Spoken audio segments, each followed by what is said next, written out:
I like this little group. Jesse McCartney right now on tour with the Backstreet Boys and Pauly D. How much fun is that? Now, you were actually on tour with New Kids on the Block. What's a better crew? Ooh, hard question right off the bat for Jesse. They're both great. I feel like I had more. I've had more time to hang out with the Backstreet Boys than on the last tour, on the New Kids tour. Just in terms of like getting to know each other and stuff.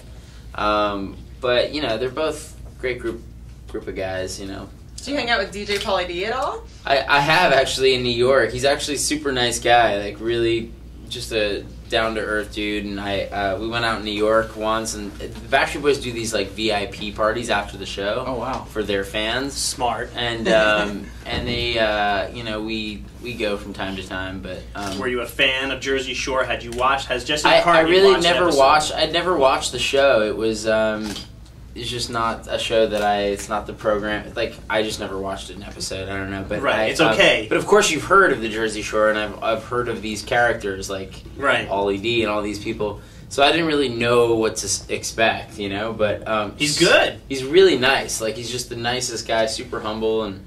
Jesse McCartney playing with the Backstreet Boys and Pauly D at Verizon Wireless. I know tickets are still available. All three of those performers are going to be unbelievable tonight. My question to Jesse would be, gosh, I see that you left the house at 7 years old. Like, don't you miss growing up and being at home?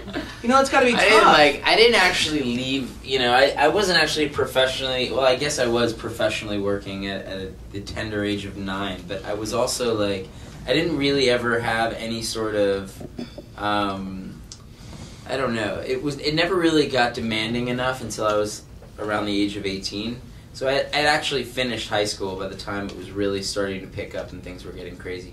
Maybe mid-high school things were starting to get crazy, but I made it a point to finish.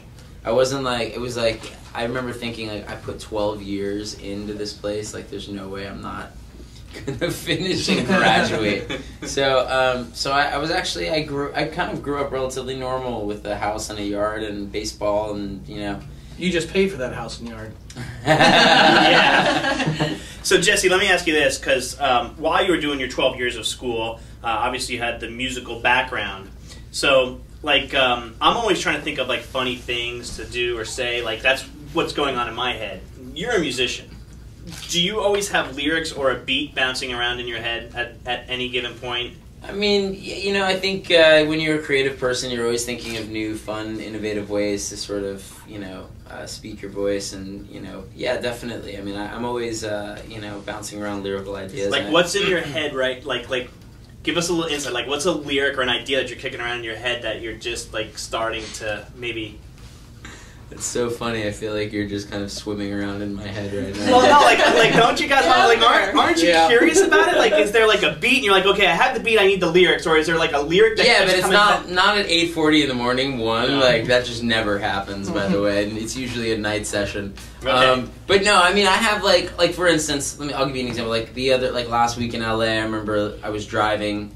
And something came into my head, and I was driving through Laurel Canyon, which is like one of the toughest roads to drive. So I actually had to pull over, and also because I don't text and drive. Right? Good. But I pulled over and I wrote down like a lyrical idea, and you know it's in like my notes on my iPhone. But that happens all the time. Or just like a melody, like you voice note a melody that you hear in your head that you think sounds kind of cool, and you get to it later in the studio. So jealous of the whole songwriting process. We're talking to Jesse McCartney live in the Kiss 95.1 Drex Maney Green Room, and he's on tour with Backstreet Boys and DJ Pauly D. They're in town for a big show tonight. Jesse, I'm curious. I'm a former theater kid, and I know that you have a theater background. Yeah. How did you make that transition from performing, you know, on a stage, costume, makeup, all that stuff, into pop music? Was it easy, or did it feel like really strange for you? I mean, I don't really remember a specific thing that happened that was like, you know, I think I just kind of did it, you know. It was like one of those things where after a few years of being in the theater, which I love, and I think it's a great place to start, and in my mind, I think it's some of the, like, where the best actors and singers come from. Yeah. But it can get very monotonous after a while, the theater, and I think after some time, it was just time for me to kind of change it up, and so I started to like just do other things and go out, you know, trying to excel in other areas of the arts and Just for half Do an a hour. scene. Do a scene. Do a scene. Do like a soap opera scene. You and Jesse. No. Like Jesse just walked in on you with his best friend, Full improvise. Cass is in the bed with Jesse's best friend. and you're Jesse's best friend. Okay, I'm Jesse's best friend. Jesse, what are you doing here? Hey, bro. We were looking for potatoes. I'm sorry, I was just banging your girlfriend. Ah!